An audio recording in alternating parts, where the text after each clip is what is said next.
Келесі схемамыз бұл қала аумағын функционалдық аймақтарға бөлу схемасы және регламенттер. Яғни қала бұл бір қатпаған жолмен дамуы мүмкін емес. Әрине бір өзгерістер болады. Бірақ соны алдын алу үшін регламенттер жоспарланған, яғни тұрғын үй аумағында рұқсат етілген құрылыс түрлері және тағы басқа.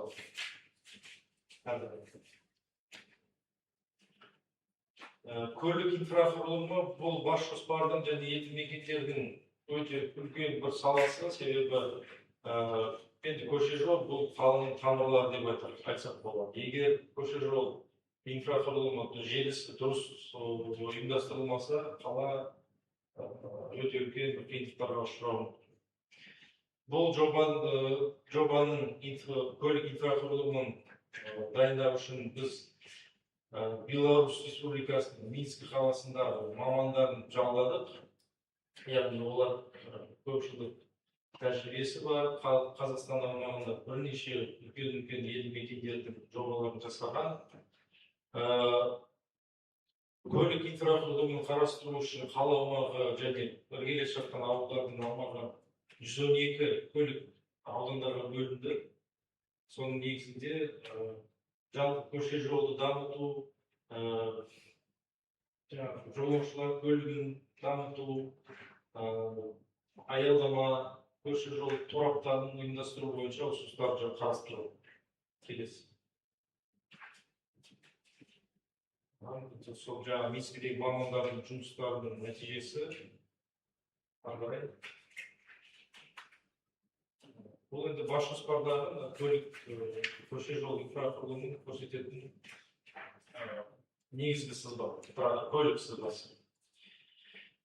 Енді қалада көптеген көпірлер, жаяулар, жүргіншілер өткеледі, тұйық көшелерді жалғастыру, қосылмай тұрған көшелер бөліктен бір-біріне жалғау сияқты көп үлкен ұсыныстар берілген.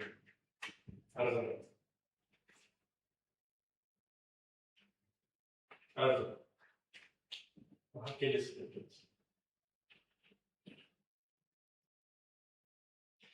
Инженерлік инфрақұрылым. Бұған енді сумен қамтамасыз ету, суды бұру, электрмен қамтамасыз ету, газбен қамтамасыз ету, тағы басқа инженерлік желілерді дамыту ұсынылған. Барлығы ірілендірілген есеп бойынша жүргізілген және бүкіл қала аумағын қамтиды. Енді атап айтсақ, сумен қамтамасыз ету үшін сай жерасты суларының кен орнын дамыту жобасы ескерілген. Одан басқа қала аумағында орналасқан бүкіл су ұңғымаларын күшейту және қосымша ұңғымаларды салу көзделген. Бұл схемада суды бұру, канализация жүйесі көрсетілген. Бұл жерде де айтып кететін жай, бұл Тасбөгет аумағында орналасқан мобильді биологиялық, модульді биологиялық тазарту қондырғыларын және соның қасындағы фильтрациялық алаңдарды жабу және инкубациялық ұсыну. Бұл экологиялық жағынан ұсынылған шешім.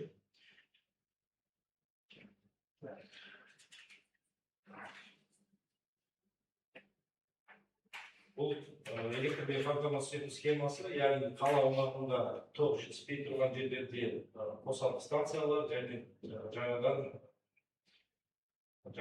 жоғарғы веб дейміз ғой, линия электр передач, жоғарғы вольтты вебтер ұсынылған. Келесі схемамыз бұл жылумен қамтамасыз схемасы. Қазіргі таңда қала аумағын, тұрғын аумағын жылумен қамтамасыз ететін ол ТЭЦ. ТЭЦ-те қазіргі таңда жаңа қондырғылар орнатылған. Оның барлығы бас жоспарда ескерілген. Және жаңадан дамып келе жатқан игерілетін жерлерге жаңа қазандықтар, жаңа желілер ұсынылған. Келесі. Газбен қамтамасыз ету схемасы, жаңа айтып кеткендей 3 агрегат бар. Ол агрегаттерге сырттан келіп үлкен қысымдар, жоғары қысымдар магистралдар келіп газбен қамтамасыз ету. келесі. Енді бүгінгі жиналысымыздың өзегі ғой, қоршаған ортаны қорғау, яғни экологиялық сұрақтарды талқылау. Бас жоспардың негізгі бөлігінің бірі бұл қоршаған ортаны қорғау схемасы және соған сәйкес стратегиялық экологиялық бағалау бөлімі. Енді бұл жердегі схемада көріп тұрғандарыңыздай санитарлық қорғау аймағы, басқа да қорғаныш аймақтары бар нысандар көрсетілген. Сырдария көрсетілген, Дарияның сорғы белдеуі мен аймақтары көрсетілген, соңғы бекітілген жоба бойынша. Қала аумағында бірқатар өндірістік объектілер бар, оның ішінде санитар қорғау аймағы үлкені де кішісі де бар. Қазіргі таңда өте зиянды өндірісті қала сыртына шығару тенденциясы жүріп жатыр. Ол болашақта да жалғасын табады деп сенеміз. Келесі схема. Келесі схемамыз бұл қаланың табиғи экологиялық банкасы, яғни көгалдандырылған ландшафттық орта барлығы бір-біріне жалғасып, қаланың экологиялық жағдайын жақсартуға жұмыс істеу керек. Егер мысалы қаланың бір бөлігі осындай нысандармен, саябақ, парк, тағы басқа нысандармен қамтамасыз етілмесе, онда экологиялық жағдай қиын. Бұл схемада сол біркелкілік, бірыңғайлықты көріп отырмыз. Келесі схемамыз бұл төтенше жағдайлардан қорғау схемалары екі бөліктен тұрады. Енді мына схемада біз жалпы мына қала тұрғындарына төтенше жағдай кезінде хабар беретін қондырғылардың орналасуы, келесі схемада өрт сөндіру деполарының орналасуы. Қазіргі таңда 4 депо бар, 3 депо бар. Және біз ұсынып отырғанымыз тағы жаңадан 7 депо. Әрқайсының қызмет көрсету радиусы бар, яғни 3 шақырымға тең.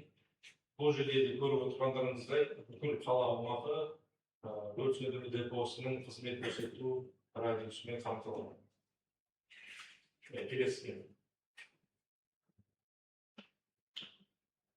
Келесі схемамыз бұл аумақтық жоспарлау және инженерлік дайындау схемасы. Бұл жерде қала аумағында беткі суларды, ағыс суларды бір жаққа қарай ағызу көзделген және соған байланысты шараларды қарастырылған.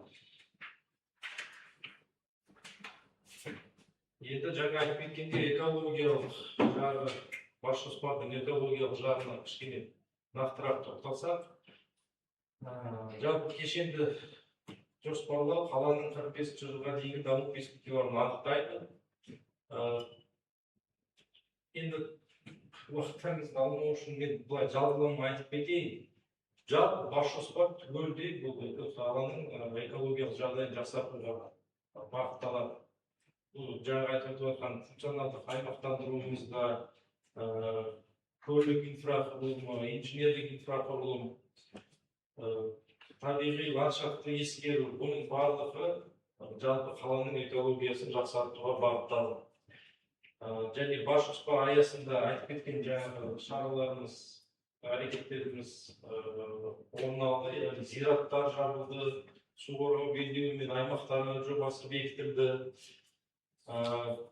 Су бұру, сумен қамтамасыз ету, көлік инфрақұрылымы бойынша ұсыныстар жасалып отыр. Яғни көлік жағын алатын болсақ, электромобиль, электрмен жүретін көліктің санын көбейту ұсынылып отыр.